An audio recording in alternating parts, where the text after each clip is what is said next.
I travel all the time and I see nothing. I fly over. People say, "Have you seen the Grand Canyon?" I said, "Yeah, from about 36,000 feet." So the OHP Uncut Podcast with Kannon. Hello, Elton. How are you? I'm great. Thank you very much. How are you? I'm excellent. Where are you today? I'm in Vancouver. I have a show tonight and a show tomorrow. During the afternoons, I get a little bit, what am I going to do in the afternoon? So this is great to be able to talk to someone and just take my mind off the show tonight. It's great. I'm so happy to be able to talk to someone. Now, thank you for that gracious intro. Now, why would you want to take your mind off the show, though? Do you get nervous when you think about it? Certainly not.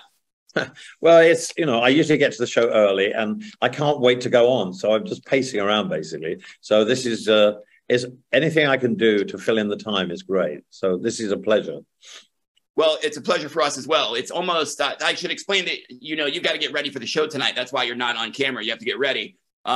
Maybe that takes an element of nervousness away from me a little bit. What is it like? I mean, what's it like to be someone that is in such rarefied air where everyone that meets you, that is going to be a defining moment in their life. That's going to be a life-changing moment for them. And not, you know what I mean? Every single time you meet someone, including people like me who do this for a living, what is that like? I don't really think about it. I don't really take myself that seriously, and I hope I put people at ease. It's like when I go home, I don't take Elton home, well, I have two sons. I don't bring me home. Obviously you're going to be intimidated when you meet someone like me. And I just want to put people at ease and make them feel comfortable. I don't really think about the effect I have on people. And I've never done that for the whole of my career. But when you actually look at it back and you look back at the historical stuff and all the stuff I've done and who I've played to, it can be quite mind blowing. But I try to put that to one side. I can understand that, but I'm sure from time to time, like people have just fainted on site when they met you. That's happened plenty of times, probably, right? Right. Yeah. So, but you deal it the right way, and I tell you what, you certainly do make me feel comfortable. And all the interviews I've watched, I've said, he seems like such an easy guy to talk to. So it's a pleasure. There in Vancouver and on this tour, what percentage are you sure that this is really the final tour? It is the final tour. That's 100%. I finish in Europe next year in July. I've been doing this since I was 17 in a band. I've been traveling. I've had the most fantastic life, and I could never dreamt of this life. And there's been some downs, but there's mostly been ups, and it's been an incredible privilege to have this life. But I have a different thing in my life now. I have a family, and I didn't have that 10 years ago or 12 years ago. And my family is more important to me now than playing live. And I've done over 5,000 shows. I have nothing left to prove. I have nowhere left to play. And I don't really want to travel anymore.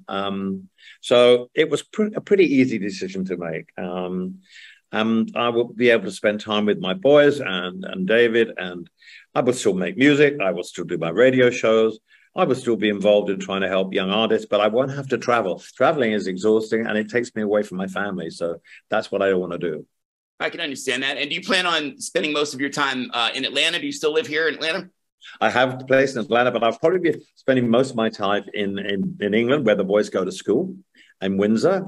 And then they want to go and see places like India and Antarctica, and I'd like to take them because I travel all the time and I see nothing. I fly over. People say, "Have you seen the Grand Canyon?" I said, "Yeah, from about 36,000 feet." So I don't get to see anything. So I want to be with them when they experience the awe-inspiring sight of seeing a polar bear, or going to see how Indian people live in their beautiful country in India. So I want to do those things because I haven't really done them anyway. So to do them with my sons will be amazing. I agree. That's going to be life-changing. You've got to think about the last show. And have you thought about like the final show you'll ever do? Like what your emotions will be like that night? And do you have anything special planned for that night? What is that experience going to be for you? It's going to be in Stockholm on July the 8th next year. I think there'll be a few friends coming over. Obviously the night before I'm doing two shows, but the night before or the night before the first show, we will have a big get together with the band and everybody like that, because it will be emotional. I don't know how I'm going to feel, to be honest with you. I just don't know. I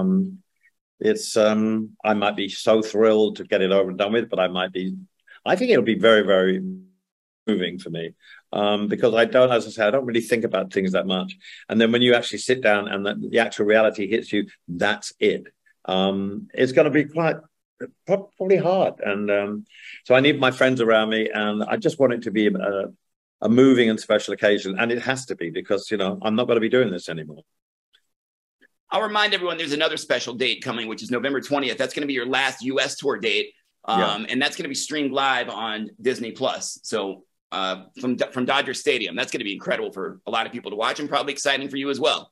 Yeah, that's going to be a special night, and we're going to have a couple of special guests. I can't tell you, but it's going to be, the last show has to be a little special. Dodger Stadium has a special place in my heart, as I played there in 1975, and it was amazing. I was the first person after the Beatles to play there, and at that time I was probably the biggest pop star in the world, and it was just the climax of a career that had gone from 70 to 75, and I wasn't particularly well at the time as well. I was very I was quite depressed. It was a culmination of so many different emotions, but the shows themselves were amazing, and the audience, I love an audience, and I love the audiences have always taken me in their hearts, and they give me so much, especially in America, because Troubadour was the first place I played in 1970 in Los Angeles. So I broke in America before anywhere else. So obviously I'm very, very much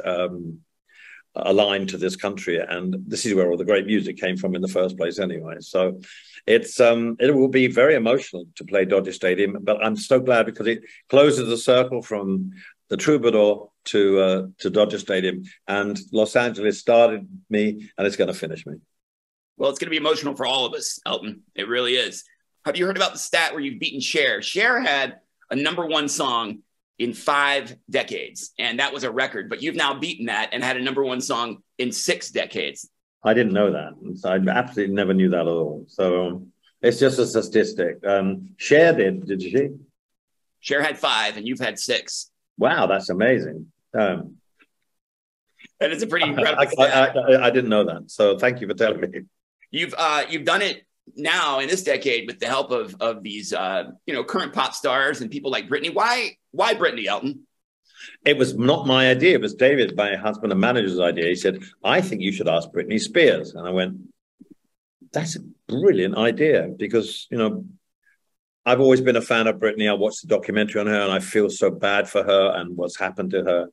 So I said, yes, I think we'll reach out to her. And she was in Los Angeles. Well, actually, she was on honeymoon, first of all. And she came back to Los Angeles, and Andrew Watt, the producer, phoned her. She came to the studio. She sang brilliantly, absolutely brilliantly. She could sing just as good as ever. And the reason why I'm so happy that it's doing well is because I wanted her to have a taste of happiness from what she originally did. And she was a singer and a dancer and an artist, and she was the biggest pop star in the world. And she's had a rotten time of it. And I just thought it would be nice for her to feel the love from the people that she started out having the love from, the audience out there who love her voice and I love her, what she does. And it's doing really well. And so, I just wanted her to feel some love from people.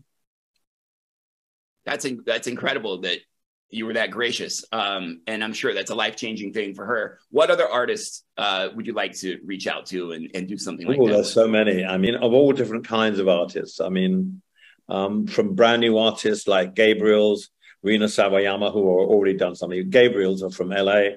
And I spotted them 2 years ago, had them on my radio show. They opened for me in Hyde Park. And then I saw them opening for Harry Styles. So they're up and running. And it's so great when you see new artists that you give a hand to. And it's so wonderful to be able to help give people a step up the ladder. And that's what my radio show does to me. It introduces me to new artists. I have them on the show. I get to know them.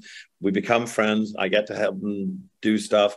And there's a new boy now called Steven Sanchez. I don't know if you know who he is. Oh, absolutely. We're playing his song on the show. Sure. Yeah, it's fantastic. And so I got to meet him or phone him.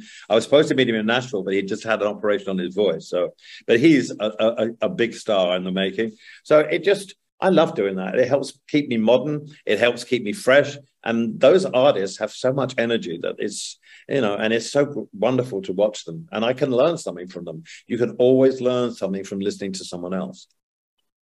Well said. We've got these, we're blessed with these songs from you now that are sort of remixes of your big classics. Is there new material in the works as well? Are you writing material? Are you thinking about new stuff? I haven't written about anything. Obviously, when I finish, I want to make an album or do something. But at the moment, there's no time to write. And there's, you know, these things, the Cold Heart thing was came out of the blue. And then the idea for Hold Me Closer came out of the blue. So I don't know. Things have a habit with me of just popping up. And you get a phone call one day that changes your life, like The Lion King did in 1993, when Tim Rice said, Disney said, you won't write The Lion King. And I said, you will. And I said, of course I will. And that changed my life. It introduced me to a whole new different audience. And The Lion King is cyclical because every 8 years, there's a new whole bunch of kids that want to see The Lion King. So it did me the most enormous favor. But out of the blue, I got that phone call. So you never know. The great thing about this business or entertainment or pop music is you don't know. And that's why I love it. Kate Bush would have a #1 single Running Up That Hill. That's so great, you know? That's what I mean. That's what I mean. From 1985. Yeah. When I think about something I did even like 10 years ago, or if I see an interview I did, you know, sometimes I cringe. I'm like, oh God, this is so me 10 years ago. Do you ever listen to lyrics of any of your classic songs and think, you know, I wish I would have said that a little differently. I wish I would have changed that. It would have been express myself. Just I don't write the lyrics, but right. But not so much the songs, but some of the videos. Absolutely. Yeah. Are you kidding me? Some of, I mean, it's all done. It was fun, but some of them I look back and go, oh my God, what were you thinking? But you know, that's it. That's who I was. You've done so much for so many people through so many generations. This is the big L question, the legacy question. What would you wish your legacy to be? My legacy hopefully isn't just about music. It's about philanthropy as well. Musically, my legacy will stand for whatever it is because I can't change that. But I hope people take up causes and help other people who are less fortunate themselves. Love, love is a very big thing for me. And at the moment, there's so much, you know, spitefulness going on in the world. And I would like that to stop. And if I can help do that by, you know, communicating the fact, and I will be continuing doing philanthropy after I stop. That's very important to me. The music is there. That's my legacy there. But my other legacy will be to try and help people who don't lead such a privileged life as I did. Well, thank you for your time, Elton. On behalf of everyone, since I'm the one that gets to speak to you and everyone's watching, and I feel like I've got like all my friends and my family like on my back, like don't fuck this up. But I think the one thing I would have to express to you is thank you. Just express gratitude to you for your time and your art and your energy. And of course, the music, Elton. It means so much to all of us. And I mean that sincerely. I really appreciate you. Thank you, Kannon. It's been a pleasure. Thank you. The OHP Uncut Podcast with Kannon.